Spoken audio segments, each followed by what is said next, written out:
Ayan 'no, grabe naman itong swerte na 'to guys 'no. So swerte, good luck, good fortune, ito yung mga positive change mga kapiksi. Definitely, for some of you, mga positive change or mga positibong pagbabago, yung puwede niyong ma-experience guys ngayong July dahil talagang soswertehin kayo, mga kapiksi. Nakatadhana kayong maging maswerte ngayong July guys. So, wag niyo na 'yan pakawalan, i-claim niyo na 'yan, angkinin niyo na 'yan na swerte kayo guys and palagi kayong mag-affirm mga kapiksi 'no, "Swerte ako, swerte ako, swerte ako, swerte ako sa lahat ng aspeto ng buhay ko." So, palagi niyo lang sabihin 'yan, guys and talagang suswertehin kayo na.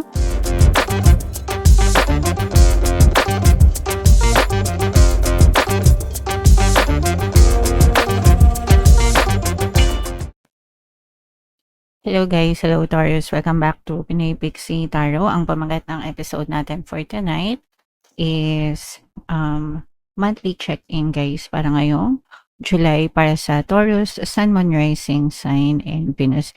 If hindi kayo guys nakaresonate dun sa monthly Taroscope nyo for July, pwede nyo panoorin tong video na to, baka nandito yung energy nyo. So unahin natin tong deck na to. Ito yung mga angel messages para sa inyo. Ito guys, no, for some of you, maaari kayong nakaka-experience ng betrayal, panloloko, deception, backstabbing, okay, na kahit sino sa paligid nyo. Pwedeng romantic relationship, pwedeng kapamilya, kaibigan, kasamahan sa trabaho, kapitbahay, kahit sino, no? So, yeah, mag-ingat kayo. Unang-una, mag-ingat kayo mga kapiksi para hindi kayo mabiktima ng mga ganong klaseng issue sa buhay. Pangalawa, if nabiktima na kayo, no, try as much as possible to forgive them guys kasi pero you have to cut off your connection with them, 'di ba? I mean, pwede niyo naman silang patawarin pero wag niyo na silang bigyan ng chance na lokohin ulit kayo, 'di ba? So, and the best way to do that is to cut off yourself from those people, mga kapitbahay. Okay?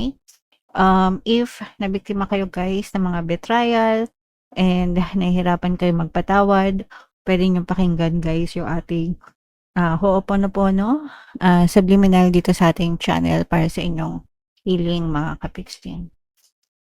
Alright? Okay. And another message, guys, eto naman, we have this projection mga kapiksi.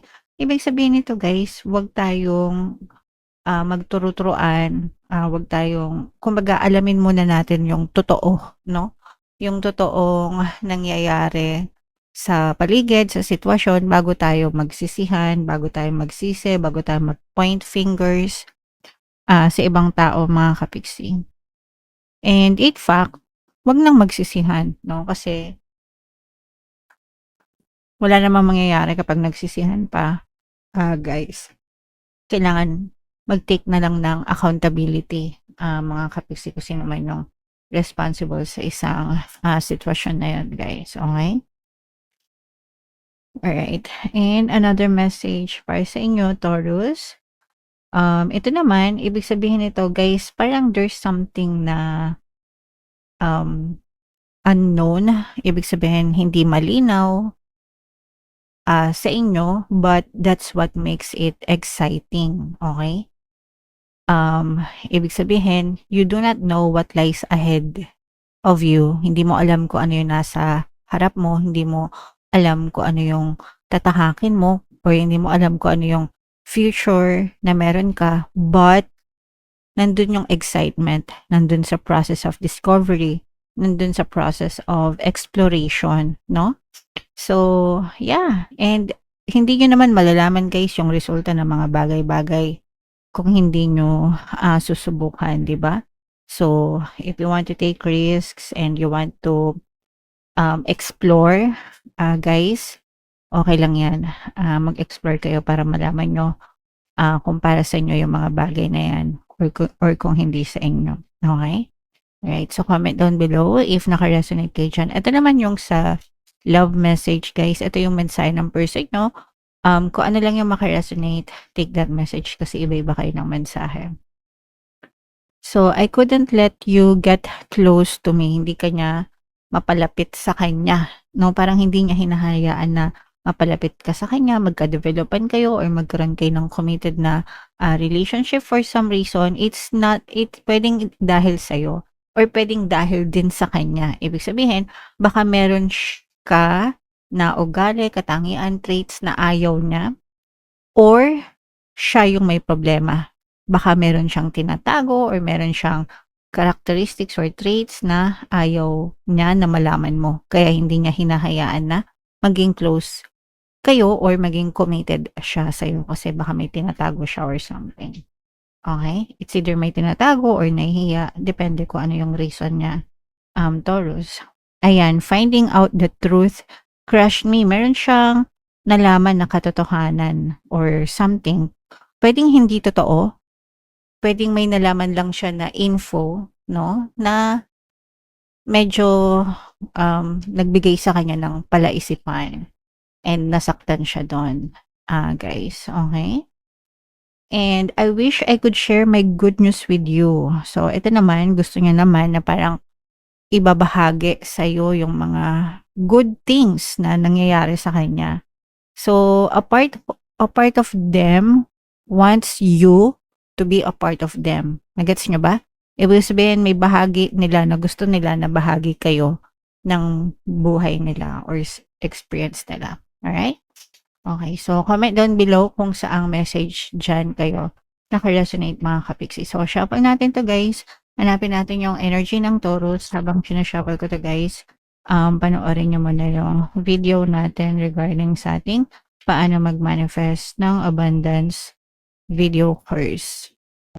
Kapiksi, sawa ka na ba sa mga struggles at hirap sa buhay mo? Masipag ka ba at masikap sa buhay ngunit hindi ka pa rin umaasenso? Ilang beses ka na bang nag-attempt mag-negosyo at mag-invest pero palagi ka pa rin nalulugi? Sa pagkakataon na ito ay maaaring may subconscious beliefs ka na nagiging balakid sa iyong pag-unlad at pagyaman. Introducing, paano mag-manifest ng abundance video course. Dito ay matututunan mong ma-overcome ang mga balakid mo para tuluyan ka ng umunlad, umasenso, sumagana, maging matagumpay, successful at maswerte sa iyong kabuhayan, pera, trabaho, negosyo, salapi at kaperahan ng bonggang-bongga. Dali, mag-send na ng email sa pinoypixitarot@gmail.com at simulan na ang iyong pagyaman ngayon. Alright, so sa lahat ng gusto mag-avail ng course guys, meron tayong paano mag-manifest ng abundance video course, paano mawala ang third party, at magkaroon ng harmonious na relationship, paano pabalikin si ex or vice breakup. Sa mga interesado guys, mag-send lang kayo ng email sa pinoypixitarot@gmail.com. And sa mga naghahanap ng pampaswerte guys, meron tayong money shaker jar. Ito yung guys, no, super liit na bote, pero super effective guys, super powerful. At saka ito. So ito yung ating WhatsApp number sa mga interesado, mag-chat lang kayo dyan. So, Taurus, kayo ay na-represent ng King of Pents ko. Ano lang yung makaresonate sa inyo, guys? Take that message. Wow. So, ito, guys, ibig sabihin nito, very harmonious yung relationship nyo ngayong July. So, pag sinabing relationship, hindi lang sa romantic relationship. Pwede din na harmonious yung relationship nyo sa neighbors nyo, sa mga kaibigan nyo, sa family and friends, mga kapiksi. So, overall, yung overall connection nyo with other people guys, you will experience abundance of love, abundance of happiness, no? So maganda yung connection and relationship nyo guys. Alright? And eto guys, for some of you, nagkakaroon ng progress, no? Magandang progress, magandang progreso. Pag sinabing progress, progreso, pagsulong, no? Nagkakaroon ng pagsulong sa pamumuhay nyo, kung ano man yung ginagawa nyo or kung ano man yung mga plano nyo sa buhay mga kapiksi. So there are progress. And maganda yan kasi ibig sabihin umuusad kayo pasulong, no? Pasulong, paabante. And ayan no guys, so for some of you talagang masasabi natin yung iba sa inyo, very comfortable kayo sa buhay nyo ngayon. Very comfortable, very contento, very satisfied, masaya overall yung inyong nararamdaman. Ibig sabihin maganda yung na-experience nyo, kaya ganyan. Pwedeng for some of you, pwedeng masabi nyo na dream life nyo kung ano man yung na-experience nyo ngayon, okay? Alright. And this is a water sign energy guys, Cancer, Pisces, Scorpio. For some of you, pwedeng water element kayo or may water element kayo or you may be dealing with another water sign.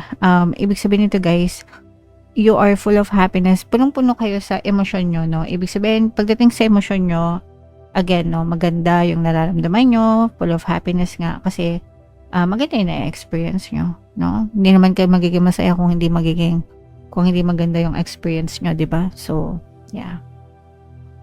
And wow, so these are changes, no?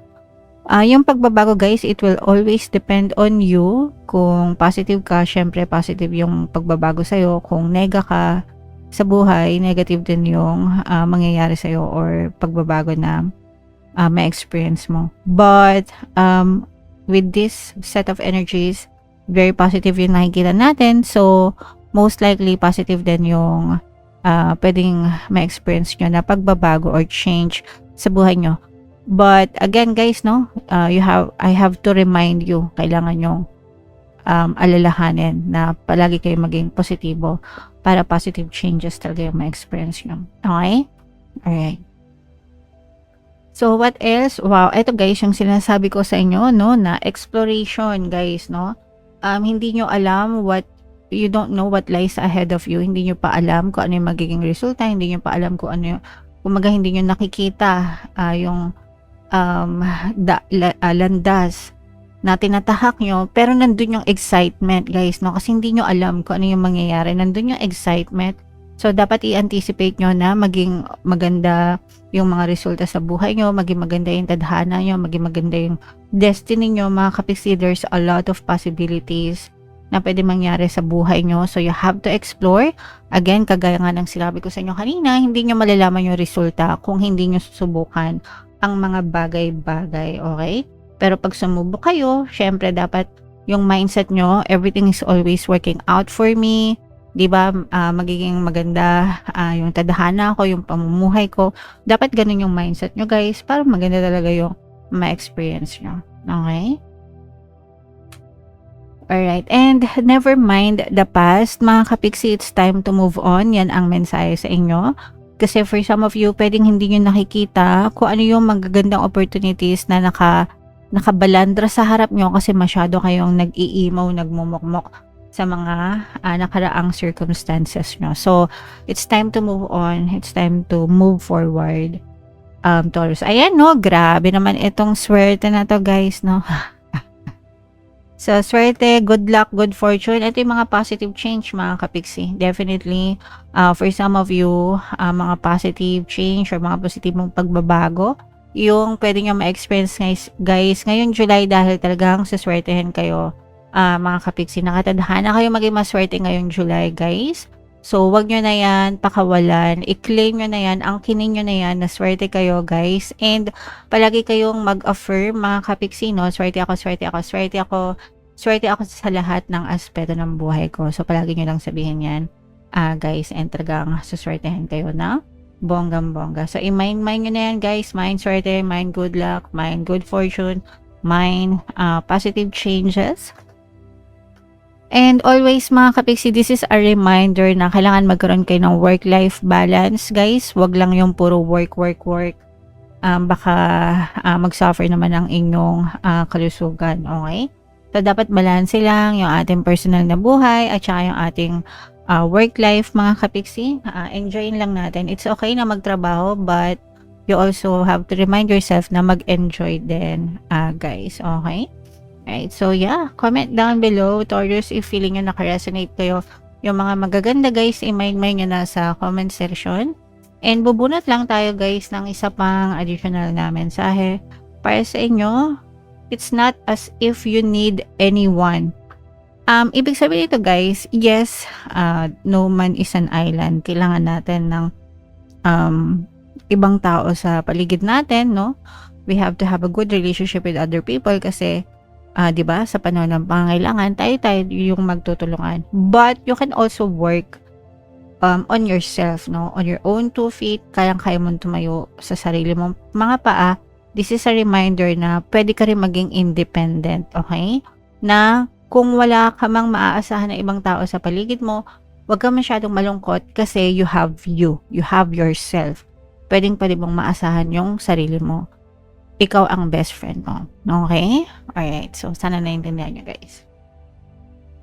Alright. So, yeah. Napakaganda ng energy nyo, Taurus. Especially itong swerte na to at saka itong mga positive change na yan, guys. I-mind nyo na sa comment section. And for more tarot readings, ito yung playlist nyo guys. Ito naman yung ating success stories ng paano mag-manifest ng abundance video course.